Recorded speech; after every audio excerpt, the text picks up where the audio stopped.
Hey guys, it's Courtney Marland here, and in this video, I sort of want to walk through the 8 lessons that I've learned from building a SaaS many times. And I'm going to take this video and use it as an opportunity to also give you guys an update on the 2 products that I've publicly been building here on YouTube, SimplePayments, as well as the old version of Seeking Sigma. Now, I say this because a lot of you have been following the series where we've been documenting literally building SimplePayments from scratch. And a lot of people have been asking me, what is happening with it? When is it coming? How far is it? How has it been going? And so I want to start this video by actually just giving you a walkthrough of SimplePayments. So SimplePayments was finished many months ago, and it's been launched and it's been live and it's been going well. But I actually have just been so busy, I haven't taken the time to sort of walk you through and show you the platform. And then I want to sort of break down the lessons that I've learned. I sort of want to put those lessons in 2 categories. Some of them are related to product, right? So some of them are, focused on the design, the engineering, the product side. And then some of them are related on the biz dev, right? So that would be your marketing, your growth, your sales, sort of like the business model, quote unquote. And then I want to sort of set the stage for what's next with my YouTube, because a lot has changed, as it always does when you're sort of pivoting and trying to build a business. So yeah, I want to start off by walking you through SimplePayments. I really enjoyed working on this project. I think SimplePayments for me primarily was an enormous amount of learnings compressed in a very short amount of time, which is great. And I'm very proud of the product. It is nowhere near the products and the projects that we're pushing out now, as a V1 never is compared to a V5, but still, I think we did some incredible work here. And I'd love to sort of show it to you guys. I think there's a lot of mistakes that we made, but I think from a polish standpoint, and that's one of the problems I'm actually going to highlight for you, I'm very proud of it. All right, so just to set the stage, if you've been following the series on this channel, if you haven't, you should probably go watch it. But if you have, you sort of know what SimplePayments is, but I'm just going to give you a very quick rundown so it makes sense before I actually demo this to you. So essentially what happened is I was running a consulting business where I was helping SaaS businesses scale because I had previous marketing, sales, growth knowledge, as well as I'd previously published different apps in the App Store. So I had both technical and growth knowledge, and I noticed that most SaaS companies struggle there. Now, in the process of doing this consulting, we got extreme results for clients. It was a very good business. However, I sort of felt like if I'm going to help SaaS people grow, I need to sort of show that I can build my own SaaS. So I partnered with Daniel, who's also been on the channel a few times, to sort of build a showcase project. And I think that's important because SimplePayments started out as a showcase project. The goal was to make a very simple product that solves a very simple use case that does not need new features added to it. And then obviously go through the process of building a SaaS and document that and put it on the channel so that people can see us in the trenches actually building it, right? That was sort of the intention. So when you look at the business through the lens of those intentions, we chose a very simple problem that a lot of businesses have that would not be overly complex to build, and also once it's built does not need to change a lot. So naturally, we focused on invoices. Every single business needs to send invoices. In this online space, probably like 99% of them use Stripe, and Stripe's invoices are just not up to bar with what most people need. They don't look good. They're not really customizable. There's a lot of issues. You can't add certain things. The notifications are not in place. A lot of people in this online space run very complex payment flows. A typical example of this is if you're selling a course, more often than not, what happens is you want to charge one time for 6 months and then you want to charge monthly. So the typical thing is someone wants to charge 10K for a 6-month course. And then after the 6 months, it's then $300 a month, right? As an example. With Stripe and other providers, that's actually not possible because you have to set up a subscription and you have to charge a single payment, and there's no way to do that, at the same time, which then means you have an admin problem and all of these issues that exist. Also, a lot of agencies or even consultants, they have one item like consulting fees, and they'll charge $2,000 for that or whatever. And it's unclear what that actually means. So they almost need like an ability to break it down on the invoice for the person. Again, typical invoicing softwares are not built for that. So there's a lot of nuances and use cases that I was struggling with invoices for a long time. Payments is very complicated. You obviously need banking licenses, you need all of these things, but Stripe is fundamental because it outsources its product. So that means that I can build an invoice software, process payments and everything, but it is powered by Stripe. And I think one of the mistakes, honestly, that I made with SimplePayments is not clarifying what we're doing. I think a lot of people thought that we're building a replacement for Stripe. In other words, we're going to build a payment processor, which requires enormous amount of legal paperwork, registrations. You need banking licenses to do that. Like, you're talking about millions of dollars in license fees, big legal teams. There's enormous amounts of risk because you're moving payments around, all of that. The dev engineering side of it explodes. Like, that's not what we were doing. What we were doing is saying, look, let's take Stripe and let's build a layer on top of it, right?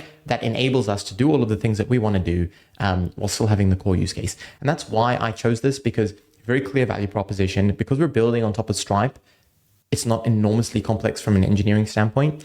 And again, an invoice is an invoice. Once we've sort of solved all these problems, we don't really need to create that many more. And that was ideal. So again, a simple solution built on top of an open existing API, so we don't have to build too much. And also once an invoice software is built, it's sort of like, doesn't need to change that much, right? So it's simple, which is why we chose to build this. All right, so with all that in mind, let's now just go into the demo and sort of show you around. So first thing is, when you log in, you're presented with this. At the top here, you have your core numbers. You can obviously swap here between daily, monthly, and yearly. And we do support 3 currencies at the moment: USD, GBP, and EU, right? Now, from there, you have a simple table here, which represents your payments, and you can see sort of the states. So all is all, obviously. Pending basically means you've sent it out, but they haven't paid it yet. Refunded, obviously, and settled basically means that the payment has been paid, and Stripe has sort of moved the money into your bank account. All right, super, super simple there from that standpoint. Then you have your different tabs here. Now, one of the companies that we took inspiration from is a company called Tally, right? So they make forms. And the reason I took inspiration from them is they're sort of going for the whole simple, friendly, intuitive design. So you'll notice that our nav bar is very, very similar to theirs because we sort of drew inspiration from there. And it's very simple. Payments is all of your payments. And again, a lot of lessons here, but one of the things that I noticed is people get confused between payments and invoices, because an invoice is separate than a payment in actual logic terms. An invoice is sort of what people see. A payment is the actual money moving around. Now, this tab should be called invoices, but the company's called SimplePayments, so we called it payments, right? So we're sort of trying to play with brand there, but again, that was another learning lesson that I realized, which caused a little bit of confusion. Customers, we connect to Stripe, so we pull in all of your customers. One of the big early use cases was, I already have loads of people's credit cards saved. I want to be able to charge them automatically. Subscriptions, you can manage all your subscriptions. Automations is a core part of our feature set. You can manage that. Team, you can invite your team. Connections, you can connect to things. And then again, we wanted to make sure that people are involved in the product. And so we have what's new, which links out to our changelog, and then feedback, a place to basically capture feedback from customers. Settings, log out. And then in the bottom right here, which I will talk about, you have intercom, right? So intercom is obviously what we're using for chats. Enormously more complex to put it there than what people think, but regardless, that's how that works.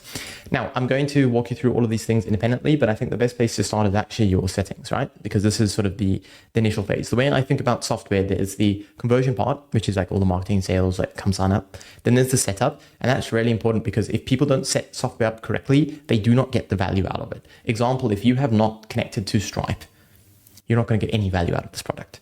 And that is the most critical part of software, in my opinion, that people misunderstand. The setup is very, very important, especially if you have more complex products, okay? And then you sort of have the billing side of things. Now, from our setup or workspace settings, you basically enter a name, a logo, and you pick a color and a default currency. Now, this might not seem that important, but it actually is, because part of the value that we deliver as a company is if you use this for invoices, your invoices are going to look amazing. Stripe invoices also are ugly, right? Standard invoices, like if you use QuickBooks, something else to send invoices, most of them are really, really ugly. So the value with us is if you give us your logo and your color, we can make a really, really cool page that looks nice, right? That is sort of the design philosophy. So again, setup here, people might think color, logo is not that important, but it is, because without this, you lose the personalization and customization aspect, which I think is an enormous feature set. Right? Now, billing is obviously the place just to manage your billing. Now, again, we could have built an entire billing section here. Instead, we just have a managed subscription. And what that will do is it basically just opens up the Stripe page and you can sort of see everything sitting here. Again, we could have built this whole thing internally inside the software. We decided not to. I didn't think it was worth it, right? Simple, right? Then from there, you obviously can just press return and I'll take you back to your settings page over here. Okay. Now, the next two things that I just want to call out is there's the orange line obviously at the top throughout the entire app. I spoke about this in a previous video. The reason for that is first of all a branding standpoint, but secondly, this was not the only project that I was working on at the time, which will be one of the lessons. The other one was seeking segment, which had a blue line. And so the idea was if you click on the line, you'll be able to swap between the projects. And that's good because it allows you to cross-sell different products, because our initial vision was not to have one software, but many softwares, and then sort of cross-sell them and use the users of one to feed the users of other, right? And then that was sort of the game. So that's why there's a line there. But one thing I want to call out is this, right? So it says Command plus K to create payment. And you'll notice if I go anywhere in the app, if I go to subscriptions, if I go to team, I go to anywhere, I see that there all the time. And if I press Command K, it brings up this dialog to create a payment, right? And if I press escape, it will drop it. Now, if there's also a plus button here, which says new payment. And if I do that, it does the same thing. So this is a small nuance, but again, one of the key features or requests, I should say, that we got from users is I want to be able to log in and do things fast. When you try and make an invoice in Stripe or anything else, it takes a long time. There's many buttons. You've got to, go around through settings. Like there's a lot of issues. It's not as quick as you would want it to be. And you must understand the average customer who's going to be using this, they're taking 8, 9, 10 sales calls a day. They're on sales calls and they quickly are spinning up invoices to try and collect payments on the call. So the importance of speed is very high. If you're like a plumbing business, for example, and you just are like sending an invoice, if it takes you 5 minutes or 2 minutes, it doesn't actually matter because again, the person is not in real time. So this is very important, which will speak to one of my lessons about building for the correct use case. Because that was a very big feature request and I think it's very important. However, should we have launched that in this version or later versions? I think probably later because it's a bit more complex than it looks to actually build that. Right? So again, I'm just highlighting a key feature there. Right, so that is everything in these settings. I mean, you have workspace and billing. The next thing, let's have a look at connections. So obviously you have Stripe. Without Stripe, you can't process payments. The next key feature set that we wanted to add is notifications. So notifications was very important right from the beginning from us because again, we're building a product primarily that sales teams are going to use. And I can't tell you how many times I've been on a call where I send an invoice and the person says I paid it and I can't validate it because it takes a while for Stripe to update. And also then I have to go to the Stripe dashboard and I have full access to it. But when I was building sales teams, I don't want to give my sales team access to the whole of Stripe. So they can only see the invoice they've generated. They can't see like all the other dashboard metrics, which creates a lot of problems when people are trying to see like what's happening with the payment. It's the same story is if I send out an invoice and the person says, hey, I'm going to get back to you. And then from there, I don't know if they paid it or not. I'm basically waiting for them to send me an email saying, hey, I paid it because I'm busy. I'm taking sales calls all day. I'm not going to sit in Stripe and check for which payments have come through. And so Slack notifications were very important right from the beginning. And so natively, you can connect to Slack. You can select a channel that you want your payments to sort of come through. And then these are the notifications that we chose, which you can easily just turn on and off. And you'll notice that it is also auto saving. Here, again, we made a decision early on that throughout the app, obviously you need quite a few tutorials, which you've usually seen. And so this little thing is what we chose from a design standpoint to represent a tutorial. And when you click on that, it prompts Intercom to bring up the article, which is relevant to whatever you're looking at. So for example, if I go to Zapier, you'll see that says how to use your Slack. If I come here and I close this and I click here for Zapier, you'll notice that it opens the Zapier integration, right? And there's a little video going through that as well. Right, so that's how we decided to do that. The lesson that I would share from that is try and keep your tech stack very lean because we could have used like Help Scout or something else to create an entire help or docs page. And then from here, linked out to that, but then people would have to open up a new page. We'd have to pay for a new software. We'd have to manage a new software. So small little things like this I think are quite valuable. Now with Zapier, you'll notice that it says coming soon. Initially, I thought, look, Zapier is very important when it comes to payments because usually what a lot of customers have, and my use case for this, honestly, is when a payment goes through, it usually does stuff. It updates the CRM. If you're using some form of like analytics or reporting to manage your sales teams, there's usually something happening there to track this. So this to me was very important right from the beginning.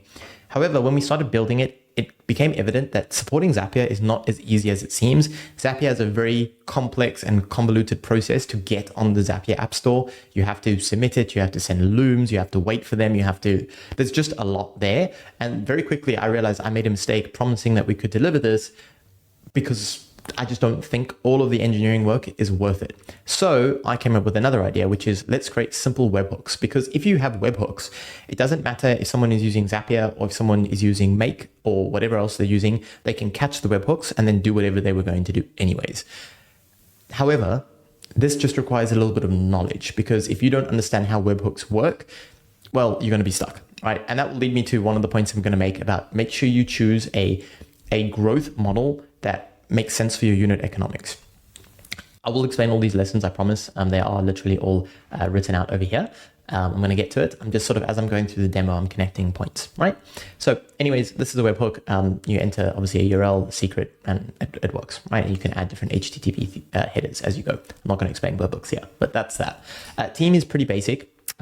With this software, we charge $20 a month per user, and we obviously bill per user. So from our standpoint, the idea here was, if we're selling to a team that has, let's say, 5 sales reps as a good example, that basically means that our average contract value, or ACV, is going to be 120, because there's going to be 5 reps times by 20, which gives you 100. And there's usually a CEO, founder, director, sales manager, whatever you want to call this person, who also needs to be in the platform because he needs to see all the analytics and see all the payments and get notifications and things. So you'd actually have 6 users, right? And that now takes us to a $20 a month price, which is now getting closer to like real money, because you must remember that $20 a month, like you have to sell a lot of $20 a month things to actually make any real money. And so my standpoint was, let's make it cheap, let's make it per seat, and then let's go for accounts that have a lot of sales reps, which was another learning lesson that I had with this, which I'll get to. But basically that's the decision that we made. And so obviously here you can enter a name and an email, and you can add all your team members.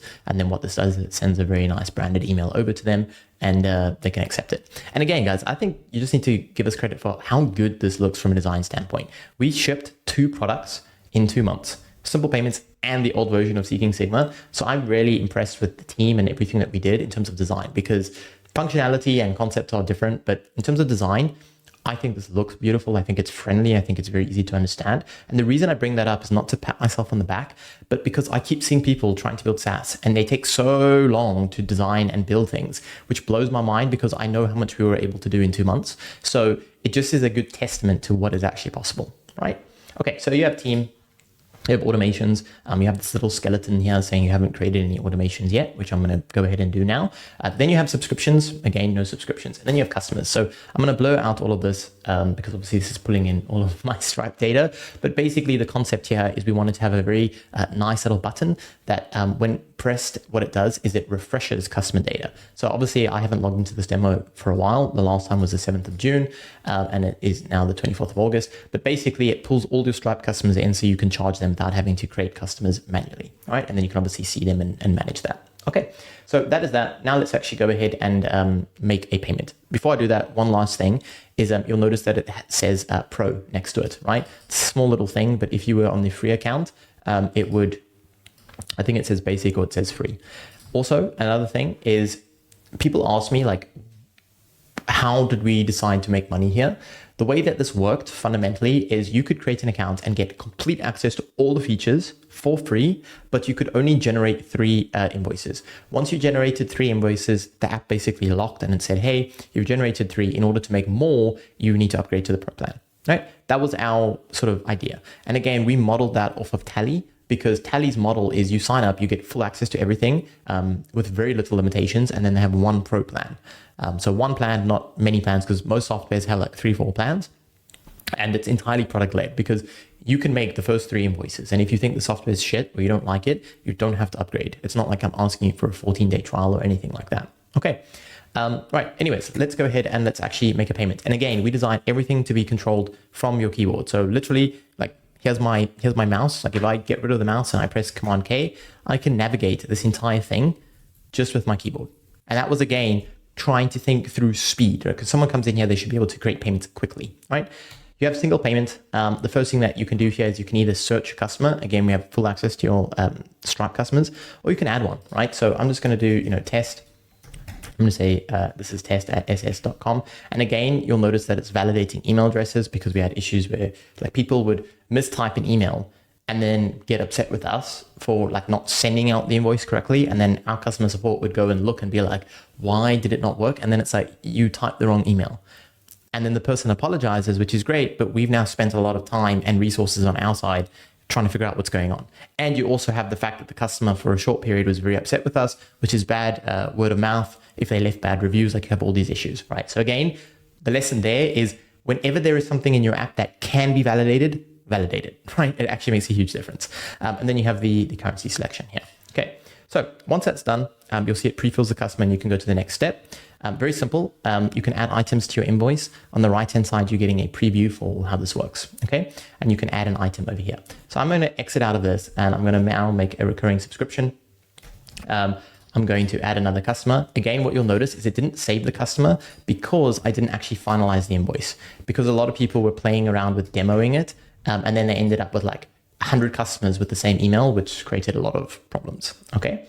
So here you'll notice that it looks slightly different. And that's because here you are creating a subscription, not a single item, right? So you can see how that looks over here.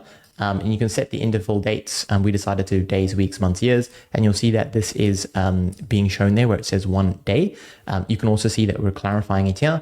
You can see that we're using their brand. So obviously this is SimplePayments, and I'm using Seeking Sigma. So you can see there's the logo. Seeking Sigma's colors are blue. So you can see there is the blue as well, right? And if I was to go to settings and I was to change this to say purple and save the changes and then come up here, this time I'll use my mouse and I'll go to, let's do single payment. I'm going to do this again here. Let's just do test. And I go add. And I come in here again. What you will notice here is the colors have not yet been updated. And the reason why the colors haven't updated is because we forced it to have a bit of a delay because we noticed people were making mistakes. And then what happened is all of their customer invoices, if there were any outstanding, broke. So before this, I made a few outstanding invoices, which you can see here are pending. So the colors only update if there are no outstanding invoices, because otherwise what happens is you send an invoice to someone and it looks like one brand, and then you change the settings, and the next time the person comes to the invoice, it looks like a completely different brand. So then they start thinking it's a scam, whatever, and it hurts conversion. Now, we didn't know this at the beginning, but we knew this now. So these are small decisions that we made throughout the app to try and help our customers with their ultimate goal, which is more sales and high conversion rate, not just a way to send invoices. Okay, now let me show you custom automation, because this is probably the main power, I think, if you will, behind the app. So let's go through this. Let's say add a customer, all right? And say next. Now, what you'll notice here is we sort of tried to model like a Zapier or a Make. So it's basically built on a flow. So an invoice always has to start with a single charge.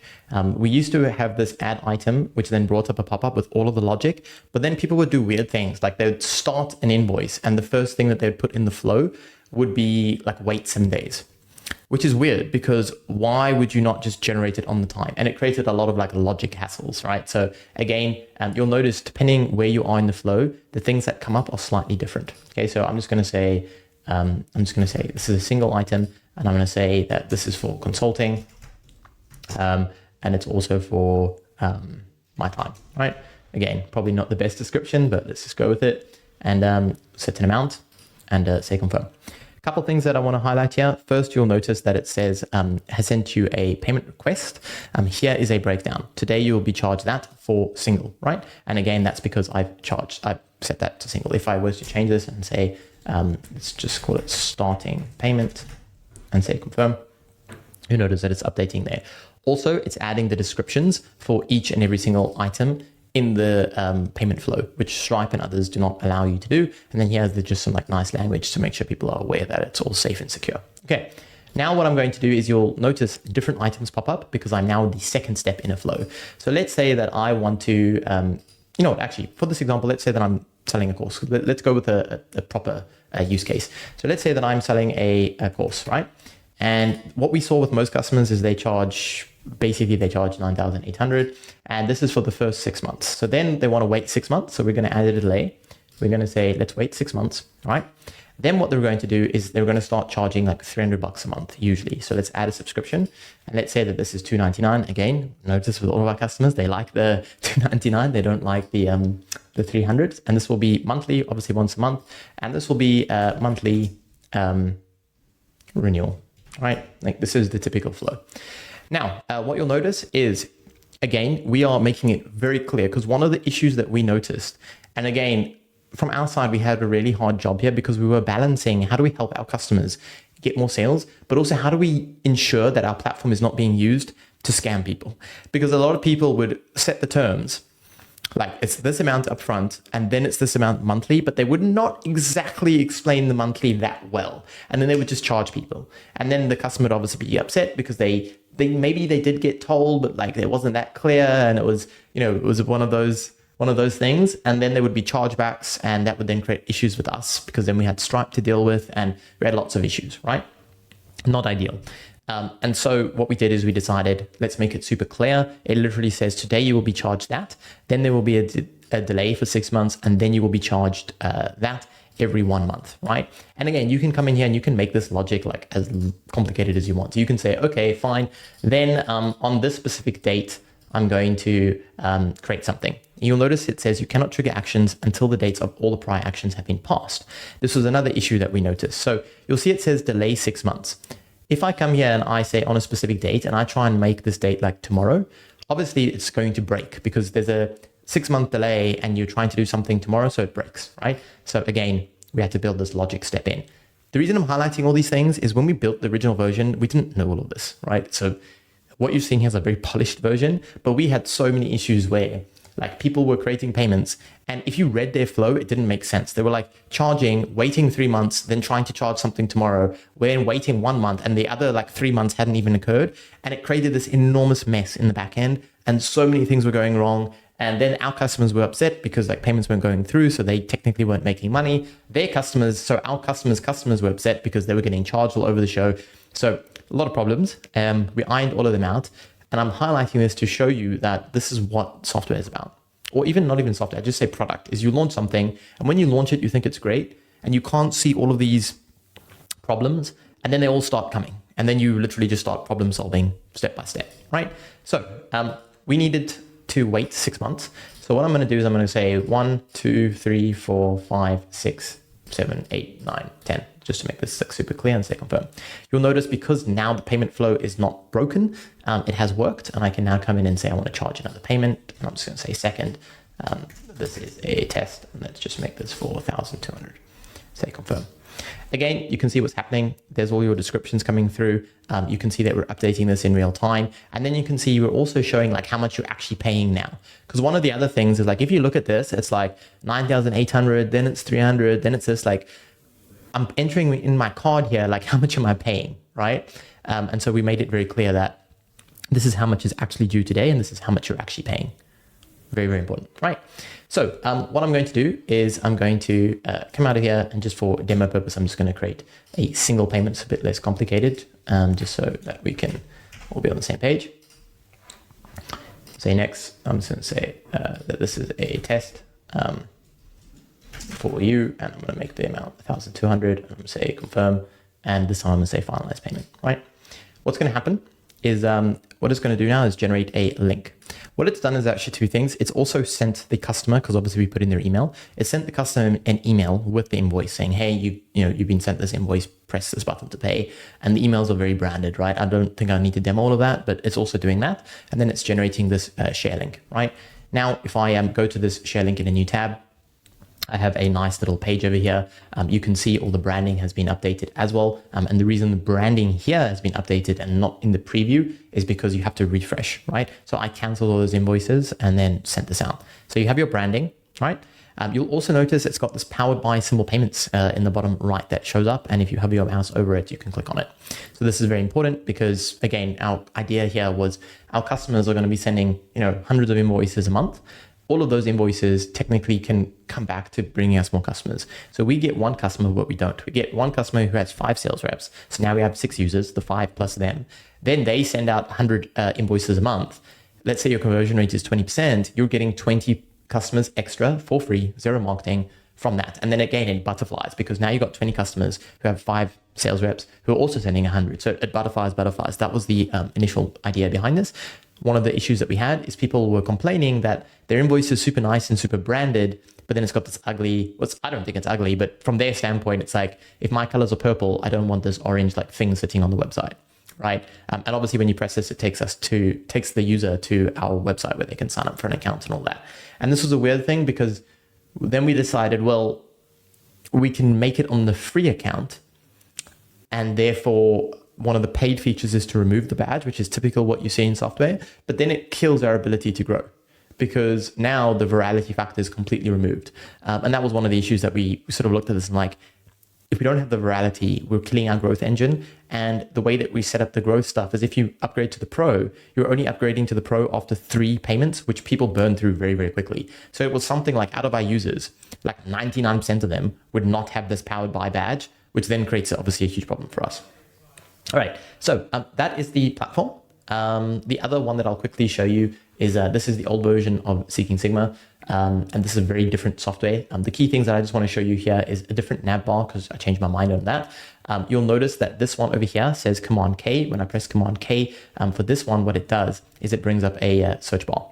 So it's keeping that consistent UI design of Command K means bring up a bar, and you can search for anything. You can search for sales, and you'll see all of those things, right? And you have your sort of drop down CMS over here, which is quite cool. We literally rebuilt an entire CMS library to support this as well, which we probably shouldn't have, but we did. Yeah, I'm not going to walk through the whole software, but this is the other product. What I want to do now is talk about some lessons because I think that's important. So, as I said, broke these lessons down into fundamentally 2 things, product and biz dev, and then I'm going to talk about what's next. So let's focus on the product side of things. The first lesson I want to highlight is you just need to ship faster. I think this is more a me problem than anyone else's, but I learned through the process of building this that I'm a perfectionist myself. If you have a look at this software, it is exceptionally polished for a quote unquote MVP. There's very little bugs. It looks great. Like small things like this hover animation are quite complex. The Command K thing, you could have just said, well, for an MVP, like the Command K, I get it, it's nice, but like you could just press the button, it does the same thing. There's a lot of variants and nuances here that I, just a perfectionist, and I just wanted. And that's great. But there is an element to all that extra design work and engineering work probably wasn't what an MVP needed. And again, like this to me seems so obvious. Like everyone knows, like build a scrappy product, launch fast, like this whole concept of quote unquote lean startup. I get that. I read all those books. I consulted on all that before building this. Like it wasn't like it was new to me, but when it's your own product, I think people underestimate how much you just like are in the weeds and you want to make something really, really good. And I misunderstood that. But broadly speaking, just like ship a lot faster and don't solve for problems that you don't yet have. So a typical example of this that I can use from the software is the intercom thing. We really struggled with intercom. Their integration, like the docs, there was a lot of complexities there. We probably spent a lot of time getting this to work because what it's doing is it's picking up who the user is. You'll see it says, hi, Courtne.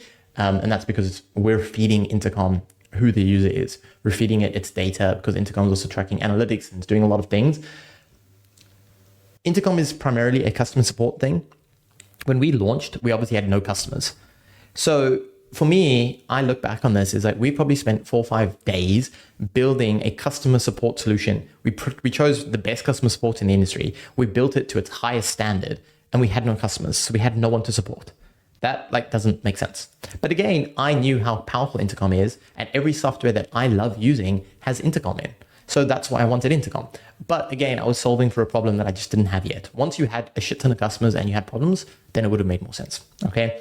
The next thing that I also learned is beta testers have remarkably low expectations. So when I was playing with the software, I would pick up bugs all the time. I'd get upset about the bugs. I'd make sure the devs were really hard on it because I was very annoyed. Like if I go into a software and it's very like buggy and things don't work and like whatever, I get personally very annoyed. But then I started actually getting the product in people's hands and watching what they were doing. And we also have a recording software, like recording people in the app. And I was surprised at like such low expectations people have because they know it's an MVP. It's like, I'll say, hey mate, I've launched the software. It's a bit buggy. It's MVP. Can you test it? Give me feedback. I was so surprised at just how low expectations people have. Like they were like, yeah, sure. And things are broken all over the show and it's a mess and people are okay with it. That I didn't foresee. And then also the insights that you gain from them are way more valuable than you can imagine. So when I launched, I sort of knew I want to build an invoice software. I want to do this. I had this idea in my head. And then when I got it in people's hands, people started asking for things that I couldn't even imagine. Like the level of complexity that people started asking for was so beyond what I thought. It was really interesting. And a lot of problems I just didn't see happening. And so the lesson there is ship fast. Don't worry what people think, because honestly, people don't think much. And it's not really about getting it in people's hands as much as it is, once you do, you'll end up building a completely different product than what you thought you were building anyways. So it doesn't make sense to be a perfectionist, right? The next thing I want to talk about is good design is about utility. It's not about aesthetics. So I think when people think quote unquote design, they think about like the colors. They sit here and they think about like the shadowing. They think about the status labels. They think about a lot of things that we spent a lot of time thinking about. And really, that's not the case. What I learned is truly customers have very short attention spans and they are lazy. And I think this is probably a symptom of like TikTok and other things where people just don't think anymore. They just have very short attention, but also because they've been trained. Like the best brands in the world build software and products that people use every time. And these products are so refined and so well designed that you don't have to think. Like for a typical example, this is like an iPhone, right? Most people use iPhones. There is that swipe up gesture where you want to exit an app and like go to your home screen. That is so effortless and so ingrained in people's heads that they don't even think. They just navigate from app to app and home screen so quickly without even thinking. That right there is UX. So I learned the concept of there's user experience and then user interface. User interface is the colors, the shadows, the way it all looks. And then there's how does it feel? How does it work? And one of the lessons there is great designers will spend 80% of their time in mind maps. So they're not like spending their time designing. I think when people think, yeah, you're designing a software, it's I'm designing the colors, I'm designing the features, the buttons, like where things go. That's not the case. Like most of your time actually should be spent in a mind map. Like if this person presses this button, the next thing in their head is they want this to happen. In order for that to happen, where do they go? How many clicks do they have to have? Like what is happening, right? Things that are just intuitive. A perfect example of this, I'll give you two examples actually. One of them is we were deciding what keyboard shortcut do we use to create the payment. And originally it was like, well, let's do Command P because create payment, right? And then I started learning that every single software has a Command K, most of them. And that brings up the control center. You can usually search for something, you can create something, whatever. And that is so ingrained in people's heads. Like I would give it to people. And even though it says Command P in the top right, people would press Command K because it was just like ingrained in their brains, right? Really, really, really important. The other thing that I can speak about is we built a analytics dashboard and it looked amazing. It had all these graphs and all these numbers. And then I started putting it in front of my design friends who work at like Linear and Figma and some big companies. So they definitely have more experience. And they looked at this and they were like, Courtne, all these graphs, they look all fancy, but like this number that this graph is showing me, like, why do I need to see this number? Like, does it actually help me? Like, does it matter what the average time spent on an invoice is? Like, how does that help my sales process? And the answer was, well, I don't know, but it was very cool to show the time and the graph and it looked nice. And that's a big issue that I had is great design is not about how it looks, it's actually how it functions, right? Which I think people misunderstand. Okay, the next thing is off the shelf is always better than building it yourself, even if there's cost. So what I mean by this is when you're building a software, there's elements that every software has. The example that I'm going to use is authentication, right? When you log in, you need a username, a password, and if you use Magic Link, you need to send a Magic Link to someone in their email, and then they click it and they log in. And then you need to sort of have all the security stuff wrapped around it, right? Now, there's two ways to do this. One, you could get your engineer to build it. Two, you could go buy a solution that already has all that and is basically just white labeled.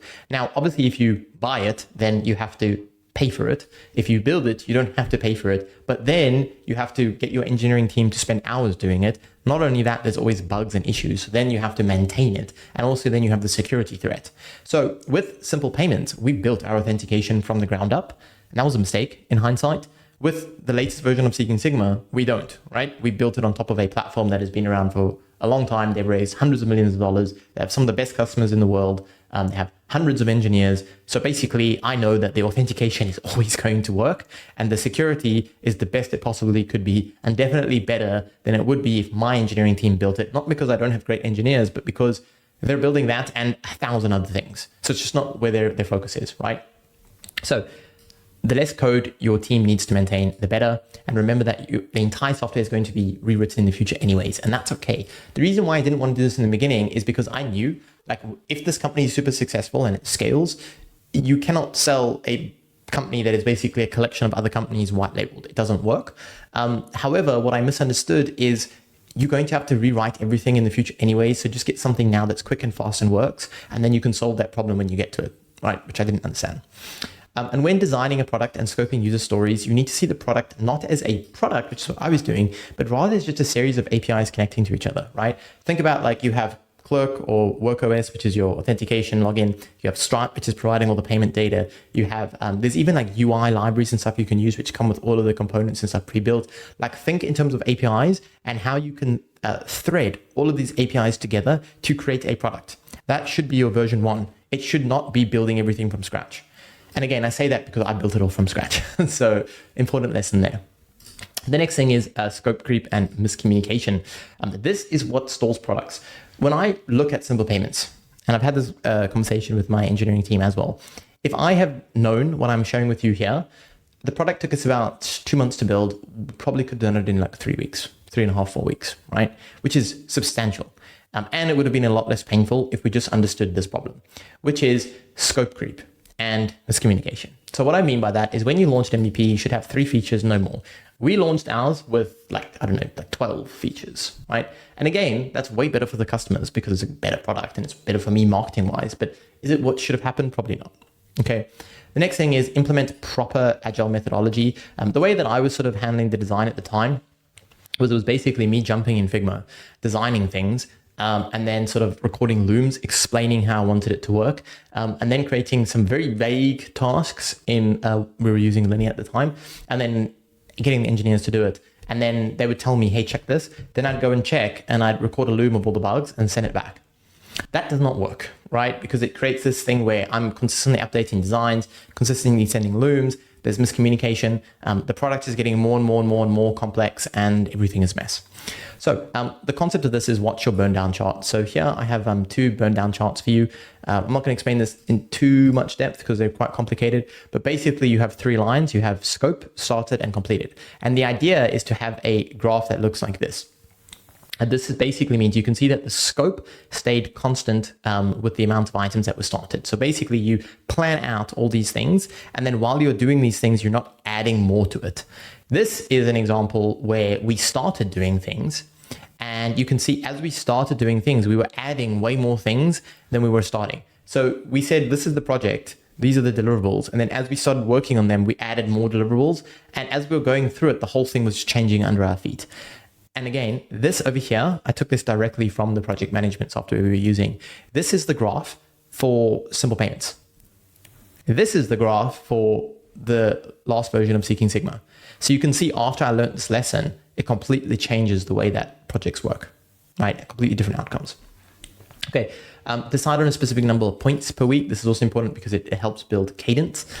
Work with your engineering and design teams to decide on what format work is going to be handed over. Like I was sending Loom, sometimes I would send, or sometimes I would get on Zoom calls, I would send screenshots, I would annotate things differently. Like there was just no structure. That's unfair. There was a structure. I wasn't that disorganized, but I definitely could have done a much better job on that. This is another thing is like multiple times, use clarity steps as a forcing function. So what I mean by that is create multiple times throughout the product or the project management side of things where you ask the engineers, explain what you're building back to me before you build it. So always just force a step where you have to ask people for clarity before things get going, right? Very important. And then building a product is very different from other business models. Obviously, I've done consulting, agency, and a lot of other things before this. This I found to be very different, right? Previously, I've seen a bias towards action work best. In most businesses, I would say don't think, just do stuff, because the process of doing will get you a lot further than sitting and thinking, because a lot of people say they want to start a business, they spend all their time thinking about doing it, they don't actually do anything and they get nowhere.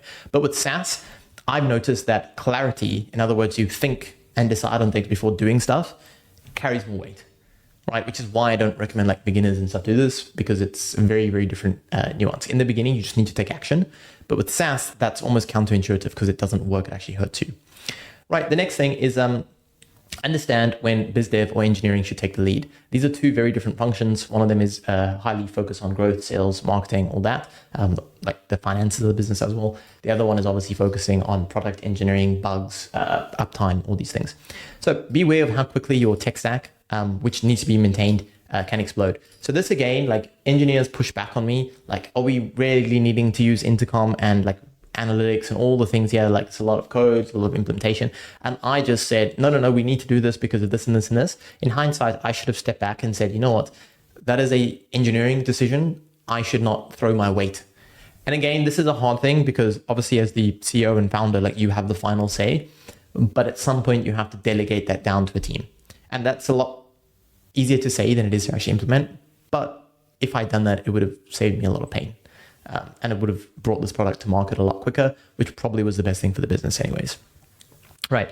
When you speak to customers all day, it becomes very easy to literally fill entire pages with ideas and features, and every single one of them in the moment seems absolutely critical.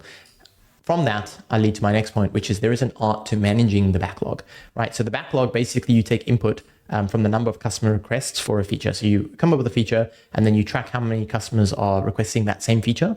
The problem with this is customers often don't know what they actually want, right? And not only that, you have to take what they want and integrate it into the rest of the product. Otherwise, you end up with a Frankenstein product where you have so many features and so many things all over the show, but then nothing feels uniform. Like nothing feels like it's one product. It feels like it's a collection of stuff, which completely breaks the feeling users have, which is a very big issue when it comes to churn, right? So customers often don't know what they want, and your job is to figure out, like, they're asking for this, but what is their actual pain point? And then how can I implement it into my existing user flow? And then there's also an element where some things are just not worth the squeeze, right? Some things customers ask for, I sort of found a way to integrate it into the user flows. A lot of people are asking for it. I also thought it was a good idea. And engineering came back and we spoke a few times and it was like, we could do this. It's going to maybe increase the value of our product by 2%, but it's going to take 3 weeks and it's going to increase the complexity and the ability to manage this product ongoingly by like 5x. So it's just not worth it, right? And again, this sounds simple, but trust me, there's an art to doing this. Genuinely, I think the only advice that I would give you here is you have to just make the mistakes and learn from them.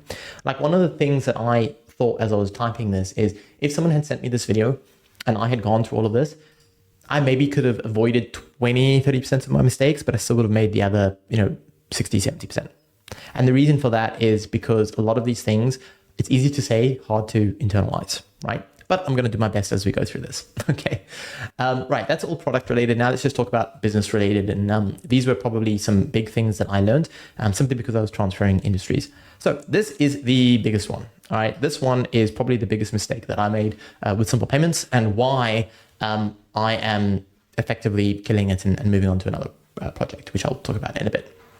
So I keep telling people, and again, I keep telling people because I made this mistake. When you start a SaaS, it's very important that you model your unit economics before you start and then match the growth model to your strengths, okay? Most people, when they want to start a product or SaaS, all they do is they just get so excited about the features and the way it's going to look and the design and the team, and they just go. It's very important, I always tell people, before you think about features, design, whatever, now think about how are you going to make money?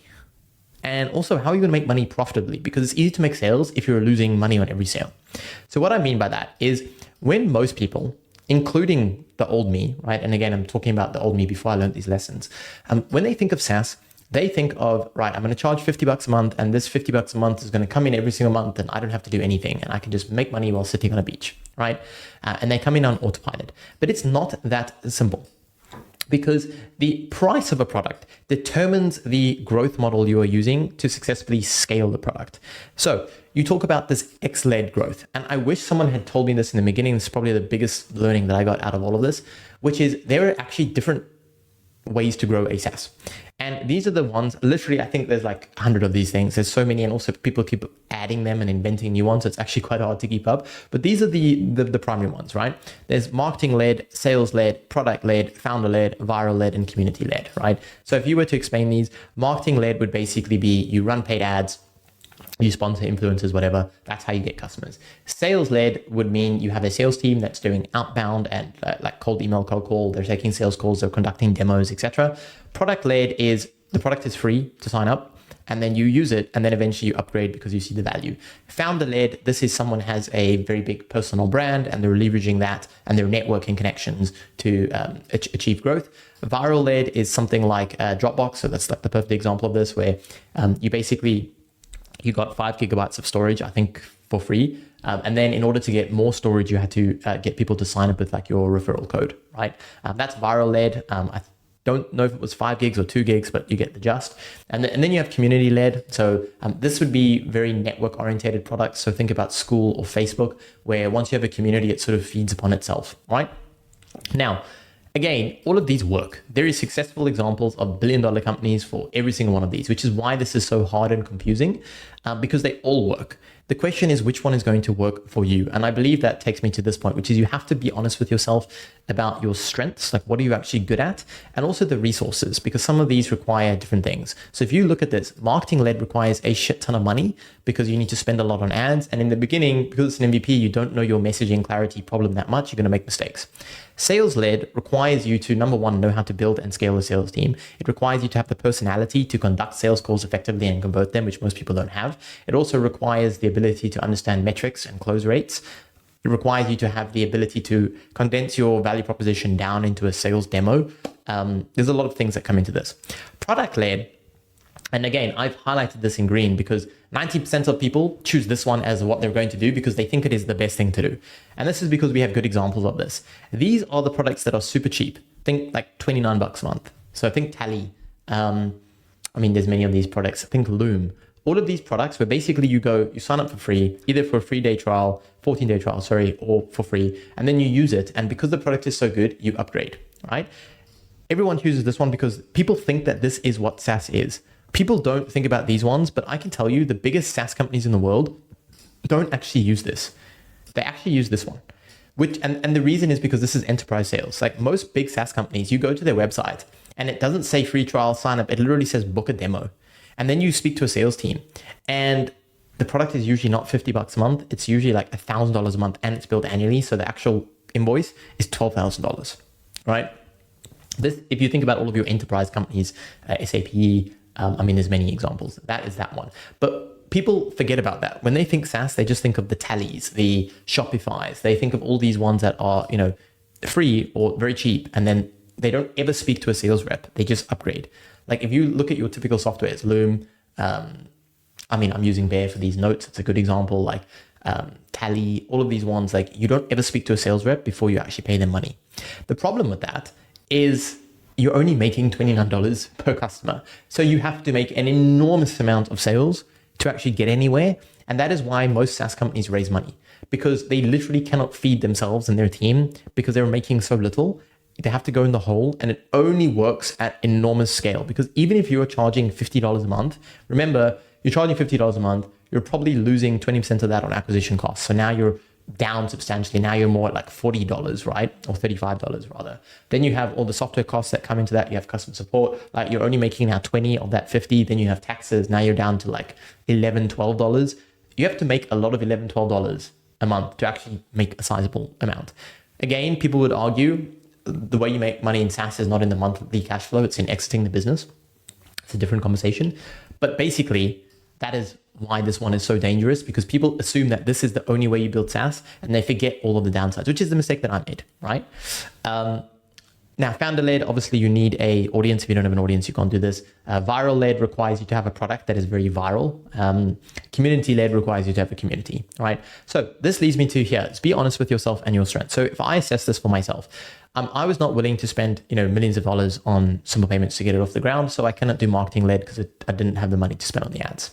Sales-led, I am exceptionally good at sales, I believe. I've conducted thousands of sales calls. I've built and scaled, I don't know how many sales teams, probably tens of them, if not hundreds of them by now. I think I'm very good. It comes to me very naturally. Some people are not good at sales. Some people are not good on cameras. That's fine. For me, my strengths lie here. Product-led doesn't work for me. I am impatient, number one. I also was not treating this as this is my business for the next 10 years, which is what product-led products require. I was treating this as this is a cash flow generator and a showcase for my other main business, which doesn't make sense, right? Founder-led, I was not tying my personal brand to payments. So like my YouTube channel was about building a SaaS. It wasn't, this is how you can send invoices the best way. This is how you can get more payments processed. Like I wasn't going deep in that payment space. Viral-led, a product just is not as viral as like sharing this and you'll get free money. Like a good example of this is like Monzo, who came up with the bank credit card. And I believe they charge, or they used to, it probably changed, but they used to charge like a monthly fee. And if you referred it to a friend, they didn't have to pay your monthly bank fee, right? Now that is a really good incentive to get people to share. SimplePayments didn't have that, so it didn't make sense. Same thing with community-led, didn't make sense. Now, what I learned is I should have gone with the sales-led. It's in my strengths. I'm very good at sales. I've built loads of sales teams. I can do that very well. Also, if it's sales-led, it has to be expensive, because if you're going to get people to take sales calls, like no one is going to take a 1 hour sales call to sell something for $50, right? It just doesn't make sense. So the reason why this is important is whatever model you choose determines the price you sell at, and the price you sell at determines the features you build. So if I had gone sales-led, I probably would have made SimplePayments, I don't know, like I would have made it at least like $150 a month, and I would have billed it annually. So now I'm looking at like 1,800, 1,500, between 1,500 and 2,000 per user per sale. It makes sense for me to get on a sales call for that amount, right? Obviously, eventually you'll outsource it to your sales team and whatever, but now at least it makes sense. The problem is if someone's buying invoicing software for $2,000, they want very different things than the person who's buying it for $50. They want enterprise connections. They want data security. They want regional lock-ins because there's GDPR and all of these things when it comes to payment data. Like just completely different features than what is currently in the product. And also they value different things. Like if it's a $50 product, people want it to look nice. They want it to be friendly. They want all these things. When it's an enterprise software, people don't care about how it looks. Does it work? Does it fit all my legal requirements? Is procurement going to sign off on it? Like there's a lot of things that happen. Data security, like a lot of other different problems, right? So again, I looked at this and I was like, well, I've made a mistake because SimplePayments it's not even $50, it's $20. I have to sell so much of that for actually making any money out of it. It's also not in line with what I'm good at, because being product-led requires creating stunts. Like you have to create all these viral campaigns and whatever to get that initial traction, which again, is just not my thing. These YouTube videos, you're watching them. I think they're very valuable, but they're definitely not flashy. This is not me running around recording stuff with fancy animations and music and whatever, because that is not me. I'm way better at this type of stuff. And that's fine because I know myself. But what I didn't do is ask myself, what am I good at? What makes sense? And let me build a business around that rather than just trying to build what I think is correct. So that was a problem. The next thing, and this is like the age-old problem that or lesson I've had to learn over and over, is focus, focus, focus. So it's such a simple concept. Literally every single person with business advice tells you this, but it's true. SaaS is by far one of the hardest business models. This is coming from someone who's tried many, many things over the years as well, built lots of different teams, sold lots of different shit. It's hard and it's consuming and it demands 100% of your focus. My issue here is I was building SimplePayments while also building the software part of Seeking Sigma, while also doing consulting, while also doing YouTube videos, while also moving my life around because I was changing countries, and also buying property and doing other investments and doing a lot of things. And that was a problem, right? So there's a very big difference between a passion project and a business. There are a lot of people who they have a normal job or they have a main business and they just had like a little idea. You know, it would be great if I could build a small tool that solves this problem. And then they build it. That is a passion project and that's absolutely fine, but that is not a business. When you want to make it a business, it requires a lot more focus, which leads me to what's next. So first of all, I want to thank all of you because I truly do appreciate it. So through the process of documenting all of this with SimplePayments, I've been amazed at how many people have been so supportive and said such nice things and played around with the software and given me so much feedback and support. So really thank you for going on this journey with me. I'm not dead. A lot of people surprisingly have like messaged me on Twitter or X or even Instagram and just being like, hey, you haven't uploaded in many months. Like, are you alive? What's happening? What's the update? Whatever. I promise I'm not dead. I've just been slaving away on other projects, right? Like there's just been a lot happening. And to be honest, because YouTube doesn't feed into the business, it hasn't made sense to make YouTube, which is a very freeing feeling. Is like, I don't need to make YouTube videos for my business anymore. I can just do it when I feel like it, which is nice. Anyways, and of course, I also want to thank everyone on my team who's worked very, very hard to bring this like all to life. Again, like you're looking at a finished product here, which I've just demoed. Courtne didn't build this. Courtne and team built it, which is really cool. And also thank you to all my friends and acquaintances who've just given feedback and stuff along the way. I appreciate you always. All right, let's just talk about what is next. So first of all, this is the last YouTube video that I'm going to make regarding, so SPIO means SimplePayments, regarding SPIO. I'm sort of closing that chapter. I learned a lot from it, but it's time to move on. I'm going to continue documenting the journey. I enjoy making YouTube videos, and I think there's a lot of value, and you guys seem to be getting a lot of value out of it as well. So this is not the end of me making YouTube videos. I'm going to continue documenting and showing the lessons as they come up. However, based on all these lessons, all my focus is now on my main project, seekingsigma.com. And seekingsigma.com used to be a SaaS consulting business.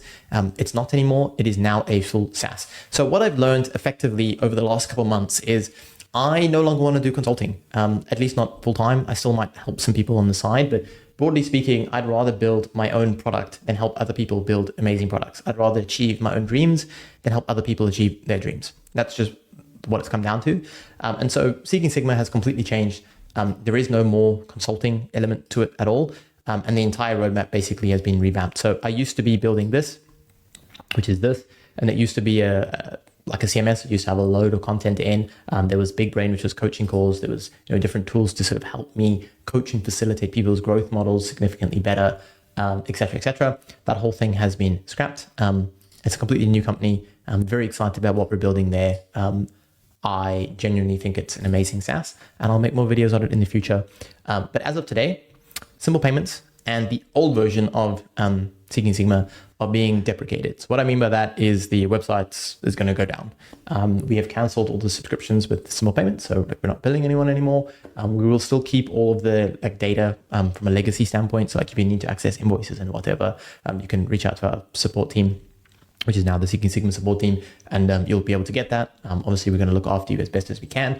And we've also, ahead of this video, I've notified the customers and stuff. So they've already started migrating and all these things. So we're doing the best that we can.